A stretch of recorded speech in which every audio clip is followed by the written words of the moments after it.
Hey guys. Welcome to the Backlog. We're two bros who have a big old collection of games. We're going to sit here, we're going to talk about them. Every game we've ever bought, we put into an Excel spreadsheet for cataloging purposes, and today, we're going to pick one at random and talk about it, regardless of whether or not we've played it. We're here at the Video Game Training Post in Long Island, New York, where a bunch of kids from the pool, although they left. Oh, they left. Good. Okay. We hate kids. But we love video game trading posts on Long Island. Pieces of shit.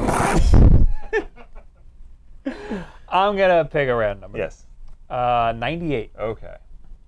I like the low numbers, but apparently they don't mean anything. No, because it's just like, it's whatever console is in that order alphabetically. Ooh, all and right. we're in the GameCube section, and it's Tony Hawk's Pro Skater 3. What? The best Tony Hawk game. Okay, I wasn't going to say the best. I was going to say the best soundtrack. I'm going to say the best because I know a lot of people like get mad at me for saying that. Well, which one do they think is the best? Like One, because Two. one sucks. one doesn't suck. One One's doesn't good. hold up as much. It just doesn't have manual. Yeah, the manual in Tony Hawk is like the spin dash in Sonic. Once it's Yes. in the game, you can't go back to games that don't have it. Yes, I agree. Tony Hawk 3, which was the first game, we also have it on the PS2, and it came out on the original Xbox. It was the first like of the next-gen Tony Hawk games, and it added the revert. And with that, you can keep your tricks going ad infinitum until you bail on something, because you always bail. I think the manual is what made it so that you could go forever. Right, but the revert the just revert added to helps it. because the revert, you can go down a pipe, revert into a manual. Okay. Yeah, that was a big help. But in addition to that, all the other things you can do in the game. This was the first game where you can change grind mid-grind, so you don't have to jump and reorient yourself. You just double tap one of the buttons and you shift that way. Same thing with the manuals. You can double tap and do all these things. You can like change the type of manual you're doing. The level designs were incredible. Like you said, the soundtrack was like one of the best, maybe the best. I think it's the best. And here's why. AFI, Boy Who Destroyed the World. Absolutely. Adolescent Amoeba, Yeah. which we used to Which always... everybody thought was they were saying Tony Hawk. Yeah, but no, it's Amoeba. Yeah. CKY 96 Quite Bitter Beings. Yeah. Come on now. Yeah, that's the classic. Del the Funky Homo Sapien if you must. Yes. Oh, I can You love better that wash song. your ass. If you must. Yeah. Motorhead, Ace of Spades. One of the best songs on the soundtrack. Yeah. Exhibit. Paparazzi. Yeah. Zebrahead, check. Yeah. Rollins Band, What's the Matter, Man? I love that song. Yeah. Red Hot Chili Peppers, Fight Like a Brave. Yeah. Ramones, Blitzkrieg Bob. And this is the best soundtrack. Yeah. Yeah, great soundtrack.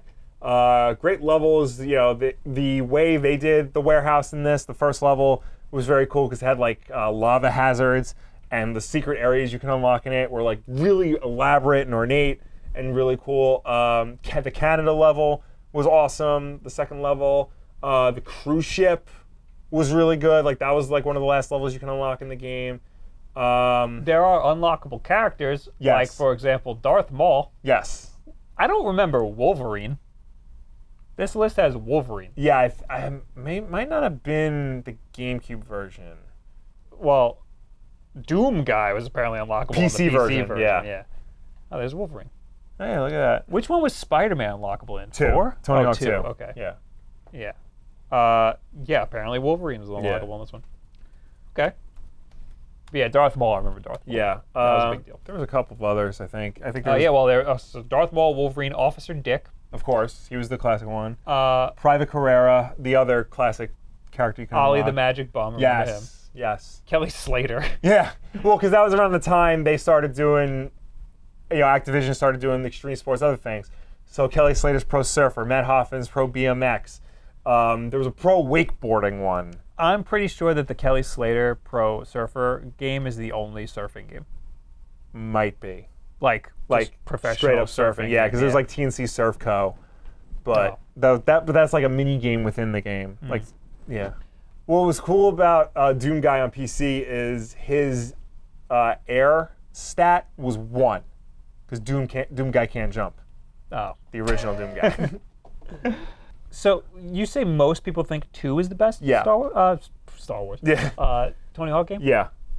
I think that's just because, that also had a great soundtrack. It's the first one that had the manual. I think that's the only reason why people think probably. that. I mean, look, Tony Hawk 2, like, I just bought that again at the local Long Island Retro Gaming Expo.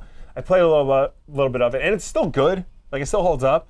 But Tony Hawk 3 is just everything of that game did 1,000 times better. And Tony Hawk 4 was just more of the same. No. And if we ever talk about Tony Hawk 4, I'll get into why I hate that game. You hate that game. I don't hate that game. That game bothers the hell out of me. And you don't want to disclose that now? Yeah, I feel like we'll save that for the Tony Hawk 4 episode. Because we got 700 games, Bob. We got to save something for... I think this is a good contender for best game, for best Tony Hawk game. Yeah. Mostly just because of the soundtrack. That's really all that matters to me in a Tony Hawk game. The manual, if I got the manual, I'm good. Yeah. And the soundtrack's got to be good. Yeah. It's got both of those, and then it adds so much to make it more than just the manual and the soundtrack. And get that story mode out of there, like from Underground. Yeah. And all that stuff. Get those out of there. Yeah, I mean... I don't need that. I just want levels. Yeah. And I want to do whatever I can do in the levels. Get all the tapes. Get all the skate letters. Yeah. I want to do that. No, Give me a sandbox. Let me screw around in that sandbox. Yeah. Tony Hawk 3 was the apex of the classic style Tony Hawk games. Because remember when they tried to do it a few years ago with Tony Hawk 5? Yeah. And it was abysmal. It was a mess. Yeah. They've never been able to recapture what Tony Hawk 3 was able to do. I think that Tony Hawk is the type of game that can't be done anymore unless you do it as either an indie game or a really low budget game. And sell it for cheap. The problem with the Tony Hawk games was that they annualized it. Yeah, at a certain point. Yeah. Well, if we go looking back at it, it's always been annualized. We just didn't realize it until like Underground 2, which was like the 6th game. And then they just kept going, and they were running on fumes. And then Skate came along and completely changed the game. Yeah, because they actually innovated. Yeah. So, like, Tony Hawk, that's the type of game that, like, should have been released every, like, 2 or 3 years. But by now, it's too late, and Activision clearly doesn't care about the franchise anymore. Right. So I feel like, Tony Hawk, these games, like, do deserve to come back. And, like, they do deserve to be playable on modern systems. So if Tony Hawk can somehow get the rights back and sell them to another company, please do. It's gotta, like I said, it's gotta be a smaller game, a much low budget game, and they have to sell it for cheaper. Yeah. Because you can't try. These big publishers are always trying to just dump as much money as they can and squeeze as much money out of people. And that's just not going to work for Tony a game Hawk's like this. Pro Skater HD for the 360 and the PS3. It was a download game, and that was a step in the right direction. But they like stumbled and then came out with Tony Hawk 5 right after that. Yeah, I heard that Tony Hawk is working on some mobile game, but he can't call it Tony Hawk's Pro Skater. Yeah, that sucks. He's got to get the rights back. That's just not going to happen. Yeah. I don't think he cares that much because he kind of just. Activision was like, hey, let's make a game. And he's like, okay. Okay. And then they're like, oh, here's a check for $2 million. He's like, whoa! Keep doing that. Yeah. Every year now. Why was I skateboarding for so long? I don't have to do that anymore. So, yes, definitely get this game. Absolutely get this game. You can probably find it for cheap, I think, because like they made 1 million of them. Yeah. And like it's on like all the systems at the time, even the PC version out there. So definitely play this game. I think it still holds up. Yeah. And It's a fun game to just noodle around in. Yeah, definitely. Even if this is one of those games where like there's a cheat code to unlock everything, and even if you put that in, like you can still have fun just like futzing around. So what do you guys think about Tony Hawk's Pro Skater 3? Yes. For the what? For the GameCube, also available on the PlayStation 2 and original Xbox. So let us know what you think about it in the comments down below. Don't you have a thing you say at this point? You've pretty much said it. Oh, okay. Yeah. So yeah, do that. Yeah. And subscribe for more of the shows like this. Really entertaining stuff. Yeah. Boy. All right, goodbye. Bye.